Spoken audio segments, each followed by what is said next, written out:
It's a Saturday in the parking lot of a wedding venue, and you are sitting in a 12-year-old Honda Civic with 140,000 miles on it, waiting for the song to end before you go in. Brandon parks 2 spaces down in a new truck. You know it's new because you have seen him post it 3 times. The delivery, the interior, and one taken from a low angle at dusk that took real effort to compose. He gets out, and there is a half second where he looks at your car, and you look at him looking at your car, and both of you decide not to say anything about it. Here's what neither of you says in the parking lot. Brandon does not own that truck. He owes 71 more payments on it. The average new car payment in America is $770 a month. That's Experian data, and his is above average because he rolled what he still owed on the last one into this one. That's not an insult. It's the most common transaction in the country right now. In the first quarter of 2026, 31% of trade-ins were underwater. Nearly a third of people trading in a car owed more than it was worth, by an average of $7,183. They didn't pay that off. They rolled it into the next loan, which puts the new payment at around $932 a month and puts the total interest on that loan at $16,270 over its life. So Brandon is not rich. Brandon is not even pretending to be rich, exactly. Brandon is renting the appearance of wealth on a monthly basis, and the rental doesn't convert into ownership at the end. You are 26. He is 26. You make roughly the same money. In 30 years, one of you will have $1.18 million, and the other will have a truck. Year 0. The fork. You both have about the same amount of money left over each month after the bills. Call it $1,000. Brandon's 1,000 goes where everybody's 1,000 goes. The gap between the new truck and a used one, $239. The apartment with the better address, which costs him about $400 more once you count what scales with it. $150 a month across the watch, the jacket, the sneakers. And one trip a year that costs $2,000 more than the same trip taken quietly, which is another $167. $973 a month spent on things other people can see. Yours goes into an S&P 500 index fund. Same money, same month. It just goes somewhere with no photograph attached. Here is the only technical thing you need to know, and it takes 20 seconds. An index fund is one thing you buy that holds a slice of the 500 largest public companies in America. You aren't picking any of them. Nobody is managing it, which is why it costs almost nothing. You set up an automatic transfer and you never log in again. That's it. That's the whole strategy. It is genuinely this boring, and the boringness is not a flaw in the plan, it is the plan. You keep the Civic. Year 1. $12,100. $12,100. You put in $11,676 of that yourself. The market added about $400. 1 year is nowhere near long enough for anything interesting to happen. Meanwhile, Brandon has been in 6 photographs you have seen and probably 20 you haven't. The truck at the lake, the watch on a restaurant table shot from above next to a drink, and nobody has taken a photograph of your brokerage account because there is nothing to photograph. A number in a browser tab is not content. This is the year almost everyone quits, and they don't quit dramatically. They don't cancel in a rage. There's a rent increase, or a car repair, or a month where the paycheck lands wrong, and they pause the transfer just for a bit, and the bit becomes permanent. You look poorer than Brandon this year. You are, on paper, poorer than Brandon this year. His truck is worth more than your account. Year 1. You, $12,100 and a Civic. Brandon, a truck worth about $35,000 with $38,000 still owed on it. Year 3. $38,900. LendingTree ran the numbers. 62% of Gen Z say they feel pressure to spend money to keep up with the people around them. The national average is 32, so it's roughly double for the youngest adults. And the reason is not that they're weaker, it's that their comparison set got bigger. Your grandfather compared himself to about 40 households on his street. He watched those people mow their lawns and take the trash out. It was a small sample and a mostly honest one. You are comparing yourself against several 100 million people, none of whom post the bad parts.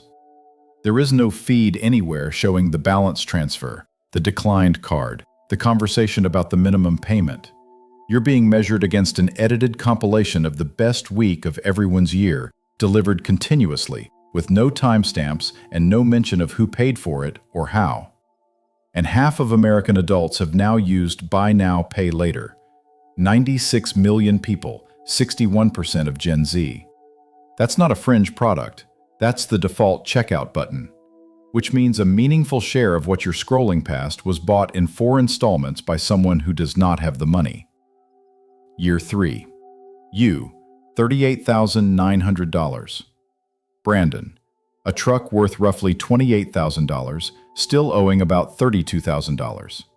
He is $4,000 underwater and doesn't know it yet. Year 5, $69,700.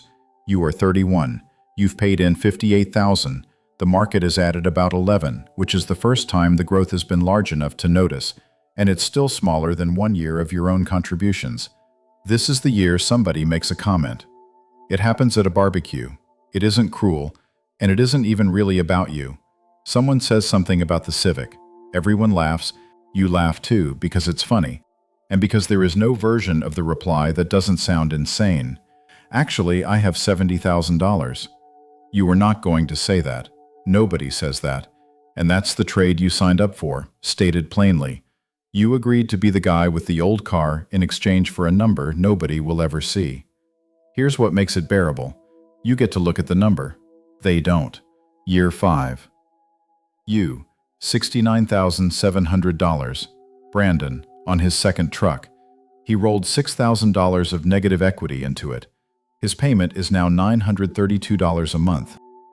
Year 8, $124,700. And this is the year the thing everyone assumes is a metaphor turns out to be arithmetic. A new vehicle loses more than 10% of its value in the first month, not the first year, roughly a fifth in 12 months. About 30% inside 2 years. Meanwhile, the loan is written over 6 or 7, so for a long stretch in the middle, the object is worth less than the debt attached to it, and the only exit is to trade it in and roll the difference forward. That's what those Edmunds numbers describe. 31% of trade-ins. $7,183 on average, carried into the next loan, like a debt with a new name. Brandon has now done this twice. He has never missed a payment, never been irresponsible in any way a bank would flag, and he has never once owned a vehicle outright. He is 8 years in and his equity is negative. He did nothing wrong by the standards of a normal person doing a normal thing. That's the part worth sitting with.